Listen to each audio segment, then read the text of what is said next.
What is going on? This is Dave at SVA Baseball Card Collectors. I am driving home, so I decided to make a video, and you'll hear me spin out and make a bunch of noises, and the camera will shake a little bit, which I think is all good things for video. I'll try to hold it so it won't be as bad. But I have learned the hard way that I should be looking not at just eBay when buying baseball cards. Most people know this, the youngings do, people who are older like myself, mid-30s, getting back into, I'm 37 now, but who are just getting back into collecting baseball cards. There is a website called Comc, C-O-M-C. There you can buy cards, they'll hold your cards, and then when you're ready to get them, they ship them all to you for one rate. Me, I'm always looking for prospects. And I've been writing a couple articles on Medium and trying to get cheap cards that I think will, be good investments for maybe this year or the following year. So I'm trying to buy cards within $5 to $20 range. And so those cards you can get at Comc, and they'll just hold it for you. And you don't need to worry about all that shipping. For example, I bought the Rockies.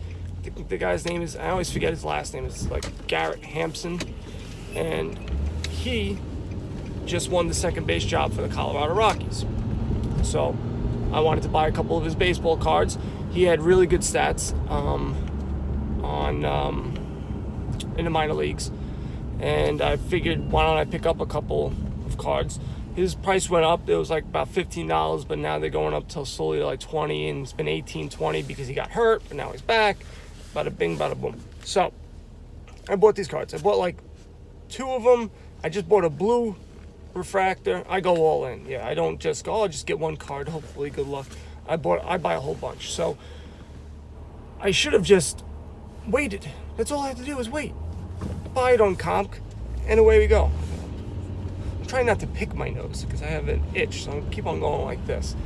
But I don't want to be digging deep, especially when you're driving. That's just like something people do. I don't know why. You go to a red light and you just look around and people are just picking their nose, picking away. And then they fling it. What they should do is, it'd be like a contest. See how far you can fling. All right.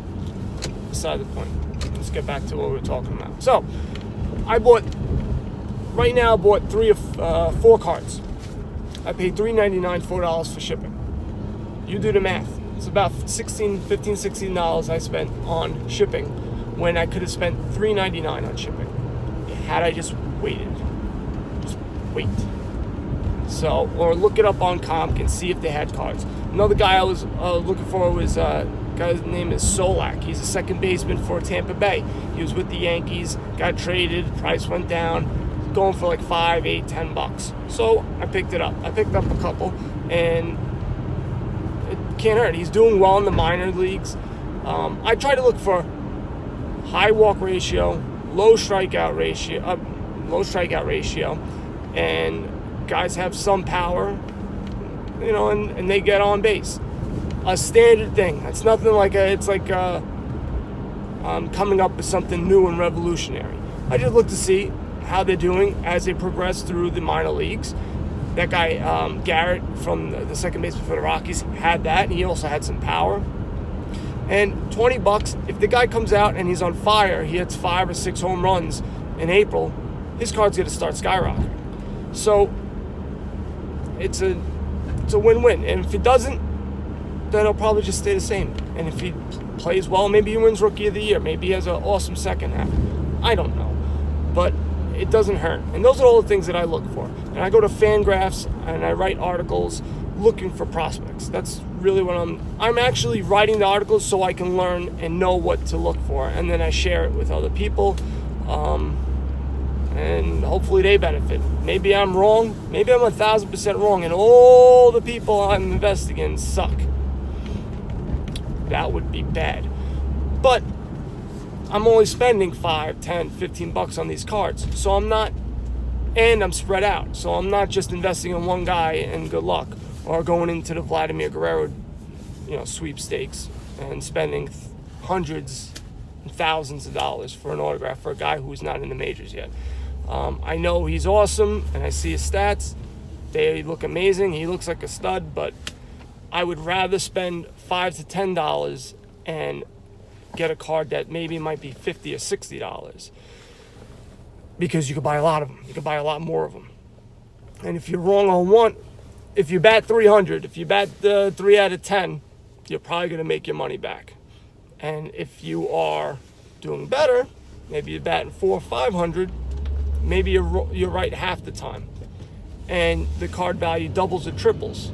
And the other guys, they don't pan out, maybe they just flatline and stay the same. You get rid of them for maybe you lose $1 or $2 on each card, but you get some money back. But you double or triple your money on the other guys that you're right, it's going to add up. You're going to be in the plus. So you got to check out, you have to. But you should check out my articles. I got 3 right now, and I'll be writing more. I'll probably be writing more about just me collecting in general and just, BS in this. I do a daily podcast, Monday through Friday daily. I just saw another podcast that said daily, and they did it like once a month. Good stuff. I enjoy. I'll listen to it all day, but not really daily. So I do a daily podcast every single day, Monday through Friday. Sometimes I jump in Saturday and Sunday as I'm driving into work, just like most people are doing. I talk about the stuff that I get, crazed about. I've been looking for an 89 Donruss Griffey, so I keep on buying boxes of it because they're pretty cheap. And getting a PSA 10 is extremely difficult. But I'm chasing it, and it goes for anywhere from $225, $250, and now they've been going up to close to $400 now. A box is $15, $10. You go on eBay. Why not? So what? Maybe it's searched. I don't think so, but maybe it's searched. Who the hell knows? It's not as bad as an Upper Deck where you have to spend $150 and good luck getting a PSA 10, and they possibly be searched. They could sequentially figure out what cards are in the box in a case. But I don't know if most people are doing that now. I don't think people are buying cases and then doing that because they're much harder to get, much more expensive. People might just get a couple of boxes and then try to resell. So I think that's more of the case right now. Back in the day, I think that's what they were doing big time. So I do try to do these videos. Most of the time, it's just looking at my hands, so I have to make sure that I cut my fingernails or I don't have any cuts. Beautiful hands, and you guys get to see me opening up my cards and cursing because I haven't gotten the Griffey yet. I bought 3 boxes already, 2 boxes. I just bought 3 more. Opened half of one already, didn't get any. The other thing about 89 Donruss that I like, Randy Johnson, you got him as well. His card, it goes for like $35 for a PSA 10, and then you got Curt Schilling.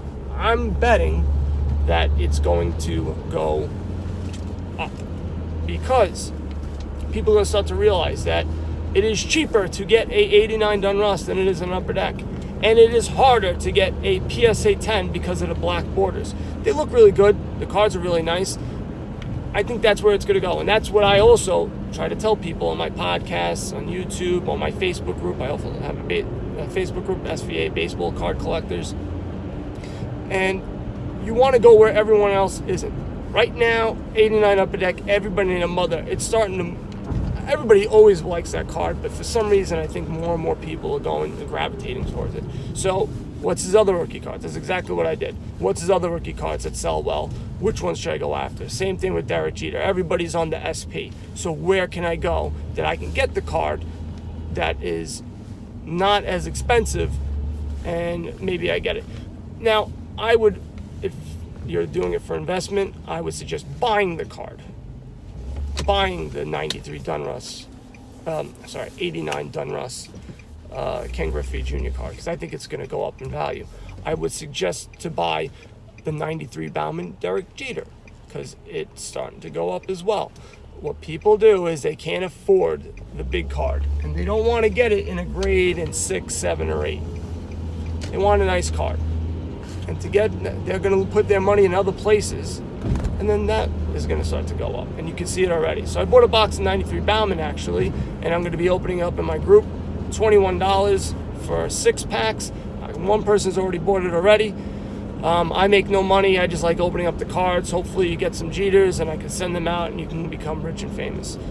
So head over to Facebook, like this thing, I don't know, share, do whatever the hell you do. I don't care.